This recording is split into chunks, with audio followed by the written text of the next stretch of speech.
দেখতে গেলে একটু কষ্ট করতেই হবে, এই জায়গা দেখতে গেলে একটু কষ্ট করতেই হবে।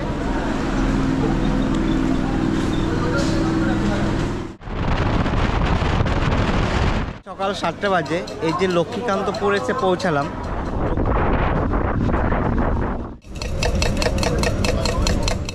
কাকদ্বীপ বাস স্ট্যান্ড পৌঁছে গেলাম টোটোয় করে। কাকদ্বীপ থেকে টোটো ধরে একেবারে কাকদ্বীপ বাস স্ট্যান্ড।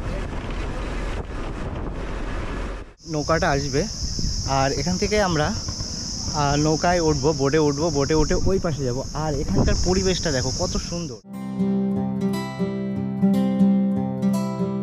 নমস্কার বন্ধুরা, নতুন একটা দিন, নতুন একটা নতুন ভিডিওয়ে সবাইকে স্বাগতম। এই মুহূর্তে আছি শিয়ালদা রেলওয়ে স্টেশন। এখান থেকে সাউথে যাব, সাউথ থেকে নামখানা লোকাল ধরবো, নামখানা লোকাল ধরে নীল সৈকত যাব। তো নীল সৈকত নতুন একটা সি বিচ কীভাবে যেতে হয়, তো আপনারা পুরো ভিডিওটা দেখতে থাকুন, সঙ্গে থাকুন, আর অবশ্যই স্কিপ না করে দেখতে থাকুন, খুব ভালো লাগবে। তো চলুন, এখন সাউথে আছি, এই যে সাউথ, শিয়ালদা সাউথ থেকে নামখানা লোকাল ধরবো। তো নামখানা লোকাল 20 নম্বর প্ল্যাটফর্মে দিয়েছে। আজকে সাউথটা অনেকটা ফাঁকা ফাঁকা লাগছে, অন্যদিন যেরকম এখানে ভরা থাকে। 5টা 20 নামখানা লোকাল 20 নম্বর প্ল্যাটফর্মে দিয়ে দিয়েছে। তো 34716 নামখানা লোকাল। এই যে আমাদের ট্রেন দাঁড়িয়ে রয়েছে, তো একটু জোরে হাঁটবো কারণ সিট নিতে হবে। এই ট্রেনটা কিন্তু ডিরেক্ট নামখানা লেখা থাকে, অন্যান্য ট্রেন কিন্তু লক্ষ্মীকান্তপুর লেখা থাকে, তারপর লক্ষ্মীকান্তপুরে দাঁড়িয়ে মানে হল্ট করে 10 মিনিট তারপর কিন্তু নামখানা যায়। আর এই ট্রেনটা মানে 5টা 20 পুরো ডিরেক্ট নামখানা শিয়ালদা থেকেই ডিসপ্লে বোর্ডে পেয়ে যাবে। তো যাই হোক, চিন্তার কারণ নেই, লক্ষ্মীকান্তপুর লোকালে উঠলেও হবে, ওখান থেকে লক্ষ্মীকান্তপুর লোকালটাই আবার নামখানা যায়। যাই হোক বন্ধুরা, ট্রেনের কাছে উঠে গেলাম, এবার ভিতরে উঠবো। তো চলুন, ফাঁকা আছে ট্রেনটা। ঘড়ির কাটার ঠিক 5টা 20 বাজে নামখানা লোকাল ছেড়ে দিল শিয়ালদা রেলওয়ে স্টেশন থেকে। তো আমরা আমাদের গন্তব্যে রওনা হয়ে গেলাম। আমাদের গন্তব্য নীলসাগর। তো নীলসাগর যেতে গেলে কীভাবে যাব বিস্তারিত দেখতে থাকুন। তো চলুন।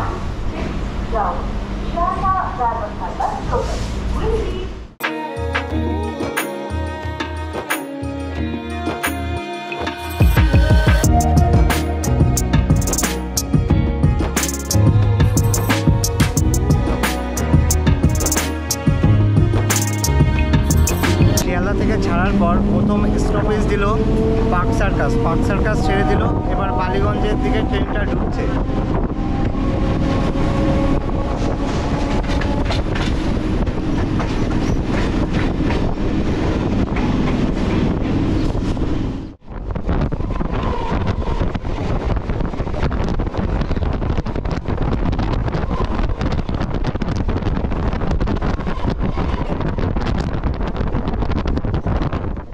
সময় এখন ঠিক সকাল 7টা বাজে। এই যে লক্ষ্মীকান্তপুর এসে পৌঁছালাম। লক্ষ্মীকান্তপুর ট্রেনটা কিছুক্ষণ থেমে আবার সিগন্যাল হয়, তারপরে আবার চলতে শুরু করে নামখানার উদ্দেশ্যে। তো চলুন বন্ধুরা, দেখা হচ্ছে পরবর্তী স্টেশনে। লক্ষ্মীকান্তপুর থেকে ছেড়ে দিল।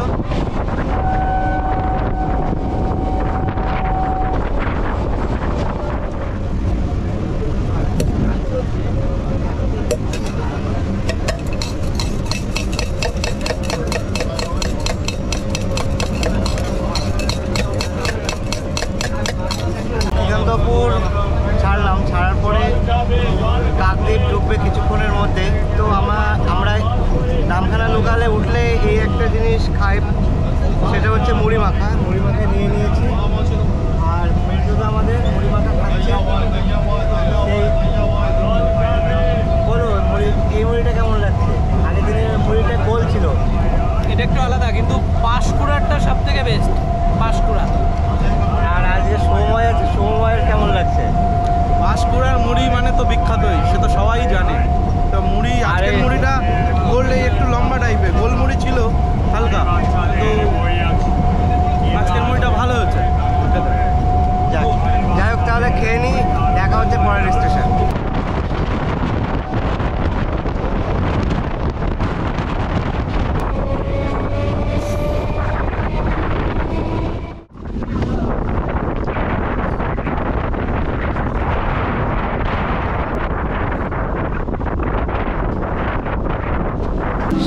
শিয়ালদা থেকে 106 কিলোমিটার ডিস্টেন্স কভার করে এই যে কাকদ্বীপ নেমে গেলাম।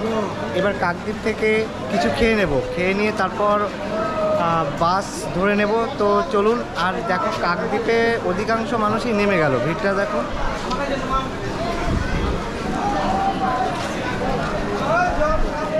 কাকদ্বীপে এসে কিন্তু ট্রেন পুরো ফাঁকা হয়ে গেল, একদম ফাঁকা হয়ে গেল। আর এরপরে উকিলেরহাট, তারপরে নামখানা, মধ্যে একটা স্টেশন। 2 নম্বর প্ল্যাটফর্মে আমাদের নামিয়ে দিয়েছে কাকদ্বীপ স্টেশনে, নামখানা লোকাল। তো এবার আমাদের 1 নম্বর প্ল্যাটফর্ম দিয়ে এক্সিট হবো। তো ওভারব্রিজ ধরে উপরে উঠে এলাম। আর এই দিকে এই যে রাস্তাটা দেখতে পাচ্ছ, এটা কিন্তু সেই গঙ্গাসাগর যাওয়ার রাস্তা। মানে এই জায়গায় কি ভিড় হয় গঙ্গাসাগর মেলার সময়, সেটা তো মানে কি বলবো, বলা বাহুল্য। তো চলুন। আর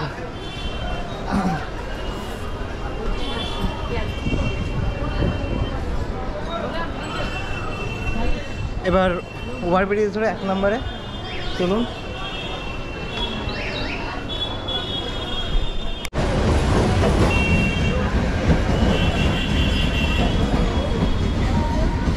এক নম্বরে ট্রেনও ঢুকে গেছে।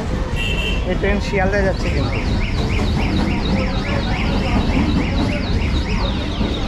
আর আমরা হচ্ছে ওই জায়গা দিয়ে এক্সিট হব। তো চলুন।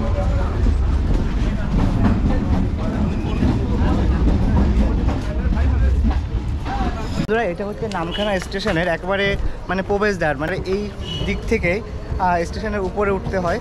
তো যাই হোক, মানে নামখানা স্টেশনটা কিন্তু অনেক উপরে অবস্থিত। আর নিচে দিয়ে কিন্তু রোড। কাকদ্বীপ রেল স্টেশন থেকে এবার বাস স্ট্যান্ড যাব। বাস স্ট্যান্ড যেতে গেলে টোটো করে যেতে হবে। এই যে টোটো স্ট্যান্ড, মানে পুরো স্টেশনের পাশেই কিন্তু টোটো স্ট্যান্ড আছে। এবার টোটোয় কত করে ভাড়া? 10 টাকা। হ্যাঁ, 10 টাকায় আমাদের পৌঁছে দেবে বাস স্ট্যান্ড। ও, এটা বামনমোড়ের বাজার। বামনমোড় বাজার, মার্কেট সামনে 2 কিলোমিটার। ও আচ্ছা, এটা এমনি ছোটোখাটো বাজার। আর বাস স্ট্যান্ড কত দূর এখান থেকে? মানে স্টেশন থেকে 2-4 কিলোমিটার হবে, মানে কাকদ্বীপ বাস স্ট্যান্ড। যাই হোক,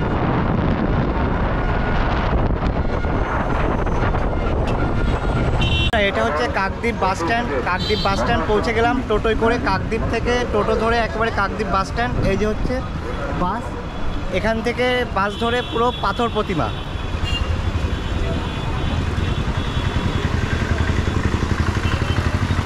এখানে একটা কথা বলে দিই, পাথর যাওয়ার বাস কিন্তু মানে বাস স্ট্যান্ড থেকে এসে বাদিক যে রাস্তাটা চলে গেল, ওই রাস্তা পেয়ে একটু হেঁটে এসে পাথর যাওয়ার বাস পেয়ে যাবেন। সামনে দাঁড়িয়ে রয়েছে ব্লু কালারের বাস।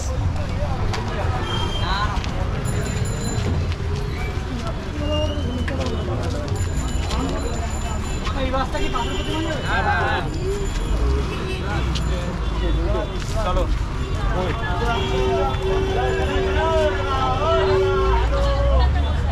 তা বন্ধুরা, যাই হোক, এটা হচ্ছে পাথর প্রতিমা যাওয়ার বাস। তো বাসে উঠে পড়ি, বাকি কথা হচ্ছে।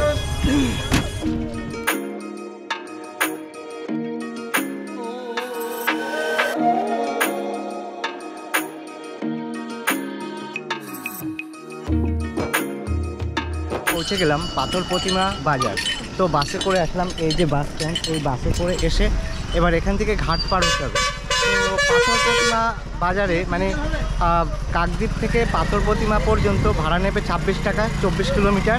তো যাই হোক, আস্তে আস্তে সামনের দিকে যাব। পাথর প্রতিমা বাস স্ট্যান্ড থেকে এসে চৌমাথা পেরিয়ে এসে ওপার যেতে গেলে মানে ঘাট পার হতে গেলে এই ইঞ্জিন ভ্যান করে ঘাট অবধি যেতে হবে। ভাড়া নেবে 20 টাকা। তো ইঞ্জিন ভ্যান স্টার্ট হয়ে গেছে, চলো।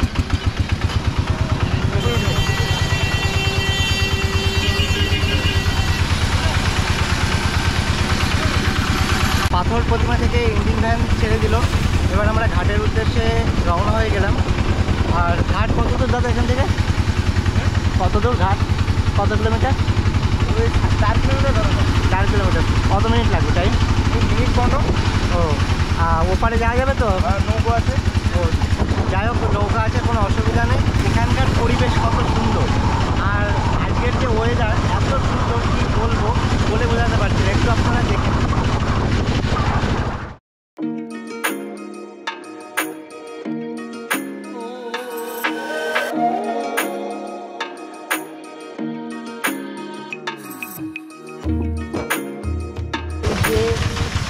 ভ্যান, এই ইঞ্জিন ভ্যান করে আসতে হয় পাথর প্রতিমা যে বাস স্ট্যান্ড, ওখান থেকে এখানে ইঞ্জিন ভ্যান করে এসে এবার আস্তে আস্তে সামনের দিকে এগোতে হবে, ফেরি পার হতে হবে। চলুন। আর এখানে ইঞ্জিন ভ্যানের কোনো অসুবিধা নেই, রাত 10টা পর্যন্ত ফেরি চলাচল করে এখানে, আর ইঞ্জিন ভ্যানও পাওয়া যায় রাত 10টা পর্যন্ত পাথর প্রতিমা যাওয়ার জন্য। তো চলুন।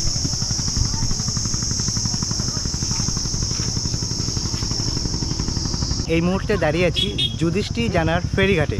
এখান থেকে ফেরি পার হব, অর্থাৎ নৌকা পার হব। নৌকা পার হলে ওই পারে যেতে হবে, এই জায়গায় নৌকাটা আসবে। আর এখান থেকে আমরা নৌকায় উঠবো, বোটে উঠবো, বোটে উঠে ওই পাশে যাব। আর এখানকার পরিবেশটা দেখো কত সুন্দর, সত্যি অসাধারণ, যাকে বলে স্নিগ্ধকর পরিবেশ।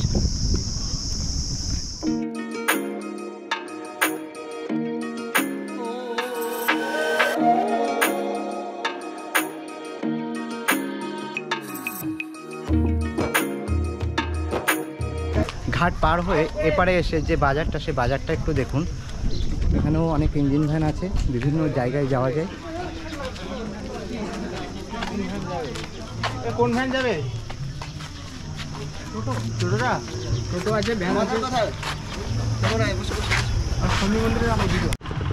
নৌকা পার হয়ে এই টোটো করে আমরা ক্ষেত্রপুর চলে এলাম।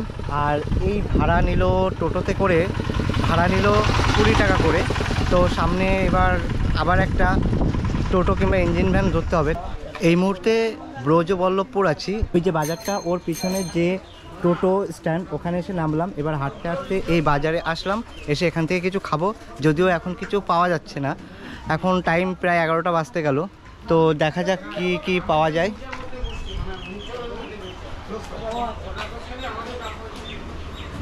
কি মুড়ি আর কি পাওয়া যাবে? লুচি পাওয়া যাবে? আর লুচি পাওয়া যাবে না এখন? কারণ মানে এটা কি মানে ফুরিয়ে গেছে নাকি? না না না, এখানে হয় না। ও, লুচি হয় না এখানে, মানে এখানে মুড়ি আর ঘুগনি, এটাই। যাই হোক বন্ধুরা, দেখলে এখানে মানে মানে সব থেকে সকালের খাবার হচ্ছে মুড়ি আর ঘুগনি। যাক, এটাই আমরা খাবো, খেয়ে তারপর আমাদের গন্তব্যে আমরা রওনা দেব।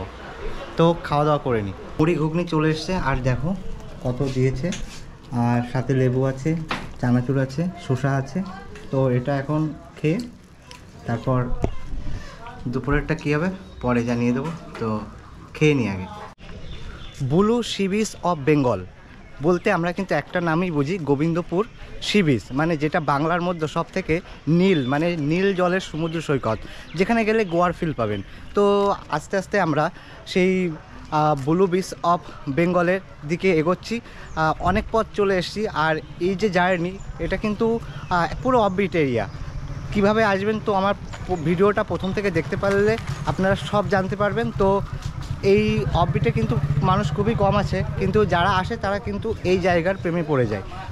বল্লভপুর থেকে আবার টোটো নিয়ে নিলাম, মানে এখানে টোটোর ভাড়া কিন্তু 20 টাকা করে। আর এই বীজটা কিন্তু সত্যিই খুব সুন্দর। চলুন আস্তে আস্তে।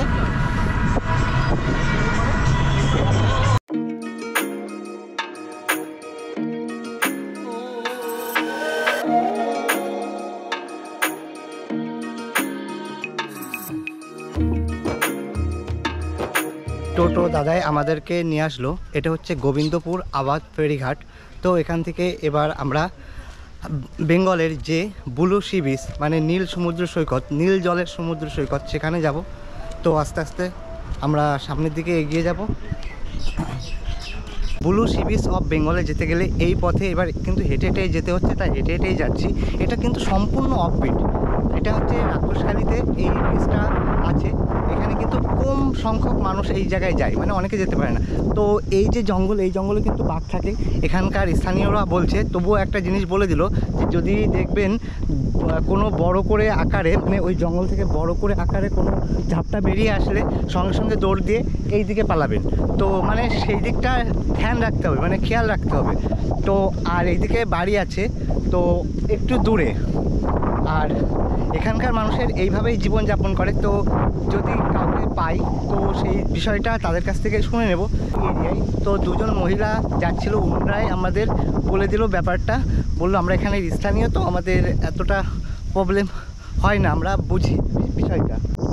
অনেকটা হেঁটে আসার পর এই যে বাড়ি দেখতে পেলাম, একেবারে টটের গায়ে। আর আমাদের এই পথ দিয়ে যেতে হবে। দেখুন এখানে বসে গেছে, মানে নদীর চাপে, জলের চাপে এখানে কিন্তু রাস্তা ছিল, সেটা বসে গেছে।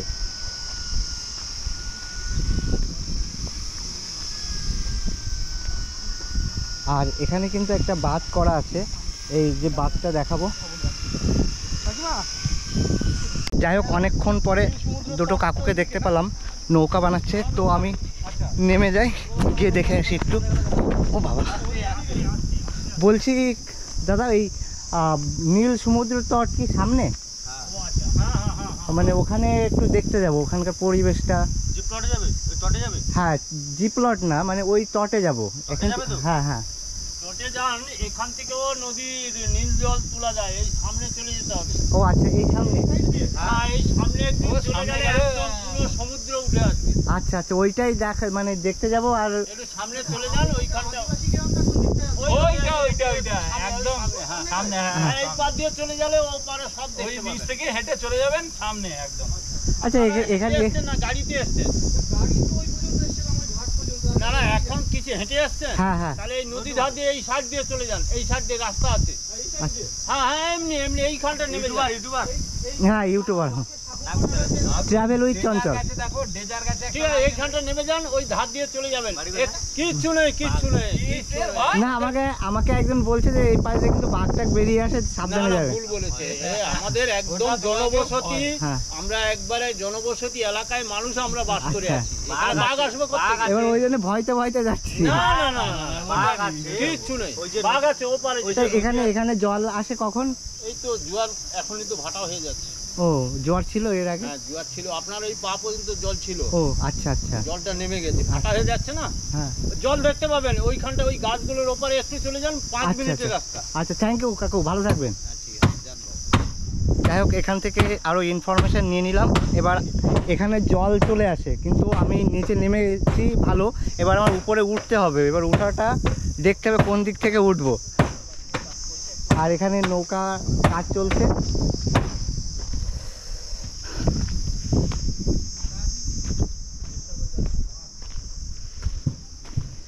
এইসব দড়ি দিয়ে কিন্তু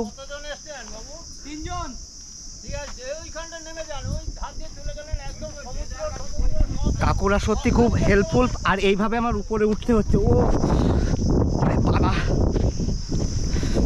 এবার আমরা নিচে নেমে ওই দিকে যেতে হবে।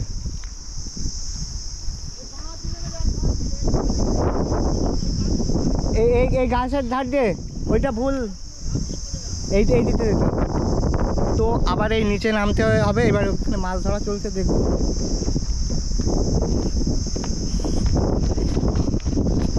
দেখো কোন দুর্গম জায়গায় চলে এসেছি। আর এখানে মাছ ধরা চলছে।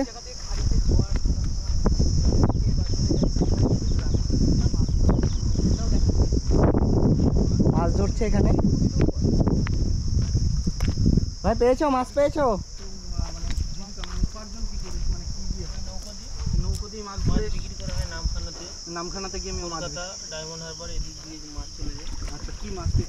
যারা খুবই শৌখিন তাদের কিন্তু এই ব্লু সি বিচে আসা কিন্তু খুব টাফ ব্যাপার। কারণ যেখান থেকে টোটো থেকে নামিয়ে দিয়ে আমরা কিন্তু 1-1.5 কিলোমিটার হাঁটছি। আর যারা অফবিট পছন্দ করেন, যারা অফবিট লাভার, তারা কিন্তু যে করে হোক এই বিচে চলে আসবেন। আর সত্যি খুব সৌন্দর্য। আর এখানকার মানুষদের সাথে যখনই কথা হচ্ছে, স্থানীয় মানুষ, তাদের সাথে কথা বলে জানতে পারছি যে এই জায়গায় বসবাস করাটা সত্যি খুব চাপের। কারণ যে কোনো সময় বাঁধ আছে, এই বাঁধ ভেঙে গেলে জলে তলিয়ে যেতে পারে। তারপর যখন জোয়ার আসে, তখন মাঝে মধ্যে যখন জোয়ারের গতিবেগ বেশি থাকে, তখন বাড়িতে জল উঠে যায়। বিভিন্ন রকম প্রবলেম ফেস করে এখানে বসবাস করে। তো চলো আস্তে আস্তে, এখনও সামনে অনেকটাই হাঁটতে হবে।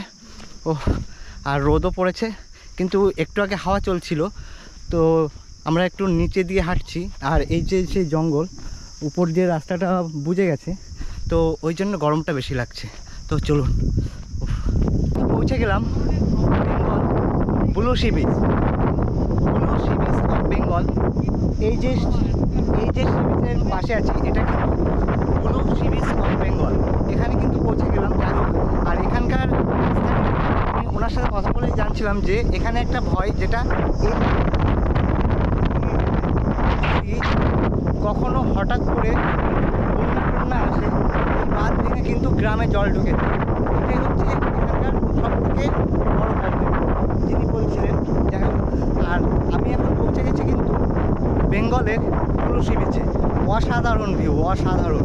তো একটু দেখুন কি পরিবেশ। ও আর এত পরিমাণে হাওয়া চলছে এখানে, জানি না আমার কথা সুন্দরভাবে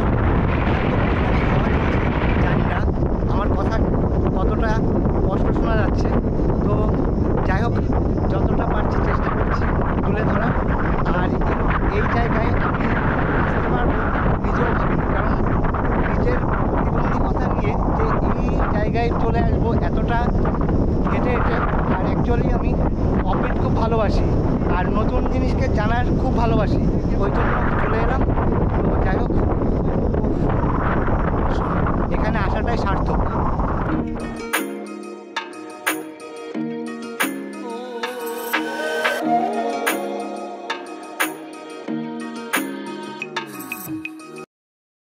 সারা ওয়েস্ট বেঙ্গলের মধ্যে এই একটা বিচই আছে, মানে এই একটা সমুদ্রের পথ আছে যেখানে নীল জল দেখতে পাওয়া যায়। এখানে আসা চাপের ব্যাপার। তো মানে যোগাযোগ ব্যবস্থা কিন্তু অতটা ভালো না। যারা অফবিটকে ভালোবাসেন, যারা অফবিট মানে অচেনা জায়গাকে এক্সপ্লোর করতে ভালোবাসেন, তারা কিন্তু এখানে সত্যি ছুটে আসে। আর অনেকের কাছে আবার এই জায়গায় আসা অসম্ভব হয়ে দাঁড়ায়, কারণ যতটা গাড়ি ভাড়া লাগে এখানে আসতে এবং অনেকটা পথ হাঁটতে হয়, এই জন্য অনেকে এই জায়গাটা আসতে চায় না। কিন্তু এই জায়গাটার পরিবেশ সুন্দর, মনোরম পরিবেশ। আর সত্যি এসে ব্লু জল দেখতে পারবেন। তো চলুন, আর আস্তে আস্তে কষ্ট হয়ে গেছে। তো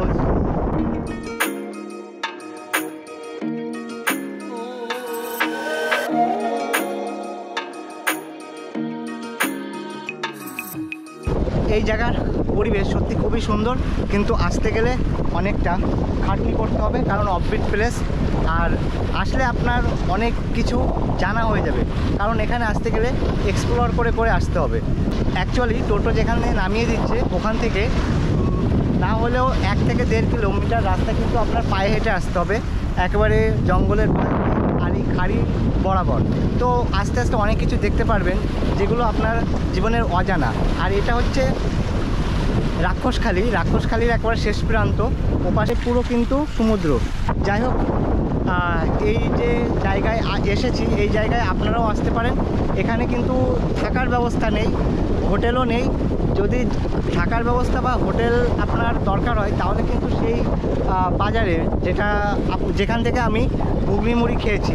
তো যাই হোক, জায়গাটা সত্যি আমার খুব ভালো লাগলো। আর মানে একটা পুরো গোয়া ফিল, শুধু নারকেল গাছ থাকলে পাশ দিয়ে গোয়া ফিল হয়ে যায়।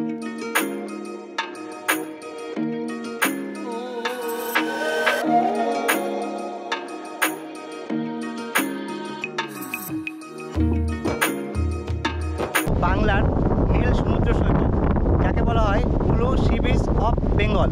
তো এই যে সি বিচটা দেখালাম, আপনাদের কেমন লাগলো? এখানে কিন্তু অফবিট প্লেস, আসতে গেলে একটু কষ্ট করতেই হবে, এই জায়গা দেখতে গেলে একটু কষ্ট করতেই হবে। তো যদি কোনো কোশ্চেন থাকে আপনারা কমেন্ট করতে পারেন, কমেন্টে কোশ্চেন করলে আমি উত্তর দিয়ে দেবো। আর ভিডিওটা কেমন হয়েছে অবশ্যই জানাবেন। আর আপনি যদি নতুন হয়ে থাকেন তবে একটা সাবস্ক্রাইব করে দেবেন। তো এই পিসটা আপনাদের কেমন লাগলো অবশ্যই কিন্তু জানাবেন। ভিডিওটা এখানে শেষ করছি, আবার দেখা হচ্ছে নতুন একটা ভিডিওতে। ভালো থাকবেন সবাই।